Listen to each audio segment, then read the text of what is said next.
Bayo was originally inhabited by Barbarian Guatemala. Where? Really? Did you know that Barangay Bayo was once an indigenous inhabited area that has now become a major urban center?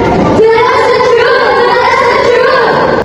Did you know, Ellen? What's up guys? For today's video, let's talk about the origin and history of our chosen barangay, the Barangay Bayo, by uncovering the unique story, heritage, and identity of local community. So without further ado, let's head to Barangay Bayo. And just a disclaimer, this interview is for academic purposes only, and we have a waiver to ensure that it's permitted. We cannot, no plastic, it's for fun. Hello everyone! So we're here at Barangay Bayo to conduct interviews with officials and learn about the history and origin of our chosen barangay. So hello everyone. So I'm Jasmine Villalta and I'm with Mom. Hello, Manibandal. The name of Barangay Bayo derives from the biggest tree planted here in Barangay Bayo. And the name of the tree is Bayok. One letter L. That's why they called our barangay Bayo.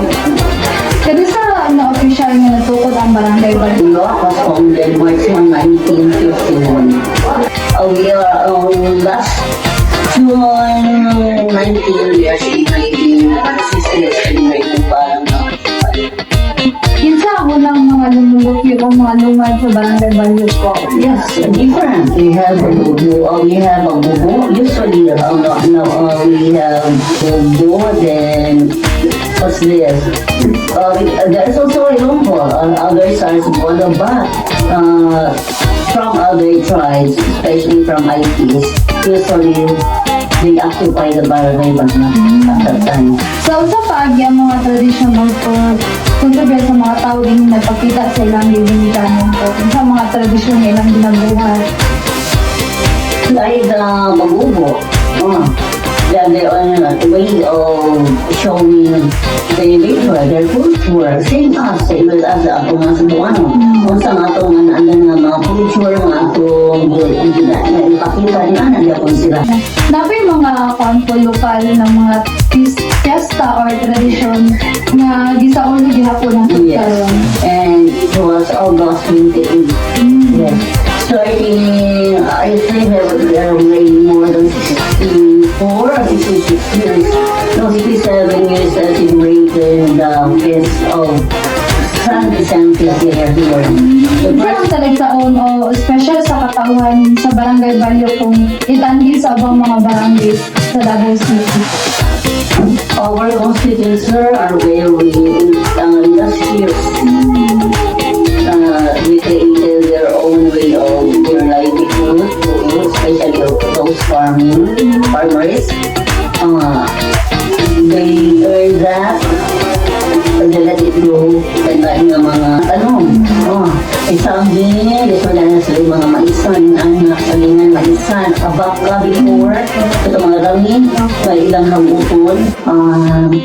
Dapat ka na ng wonder restless ka na magtano mo ka ng gulay tubig, so pwede sila magtano ng rice, ng hindi pa tawag na pasakan kayo, hindi ako ng irrigation, o lang. Yun sa pagtabang sa barangay, ang mga residente combine sa edukasyon, panginabuhi o ganang silang safety. Regarding the education, they are all welcome to participate all events, programs, and whatever activities involving our constituents. And as chairman of education, starting year 2018, that is my committee. And human rights and finance, I have three committees. I see also from the Secretary Des Cubada, 80-year-old everybody shortlist of data 52 reforms in our barangay until such time we became the first barangay in this drug-free. And we even won the contest among the 182 barangays, barangay ang nila kung sa lang nila.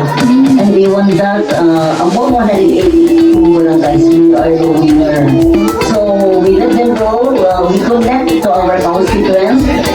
giving information, especially there is an activity for them. We're inviting them, letting them feel that they are part of our community, and most of all activities that we have learned and have discovered that we help them a lot.